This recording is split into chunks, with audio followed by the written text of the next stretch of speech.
When you have financial problems, you sometimes can have a real hard time even meditating, right? Because when financial worries become so big, it kind of can overshadow everything. Do you know those moments? Right, I remember when I was going through my first divorce. So actually, it was before the divorce, through the separation, right?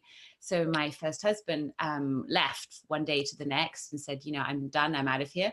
And then I really kicked into a lot of financial fears, right? Because I was suddenly faced with this new situation. And then I remember having real panic attacks at night.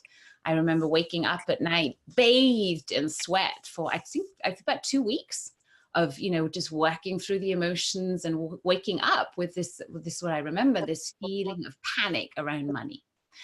And so when we are in that kind of space of financial worry, I know from my own experience and also from coaching so many people in those kind of phases, that can become a very overshadowing energy for everything in our lives, right?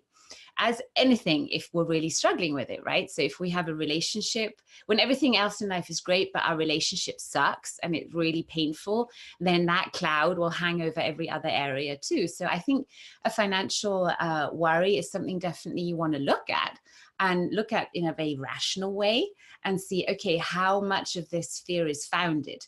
Am I really financially in a stable position? Am I vulnerable? And if that is so, I'll need to own that, right? Because here's the thing. Regardless of how much money we have or how little money we have, that fear around money, interestingly, if we don't work on it, stays with us.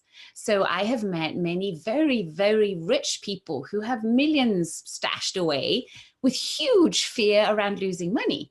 And guess what? That huge fear around losing money will then translate into a fear of loss around all kinds of things. Not only money, it then usually translates also to a fear of loss of people.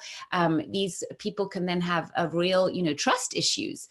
They've often been betrayed, often, especially around money, around love. So don't think that money issues are just singular. They really are everywhere.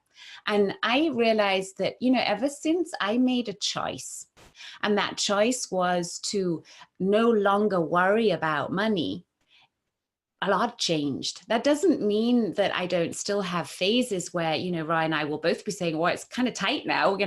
Something's going to have to happen, right?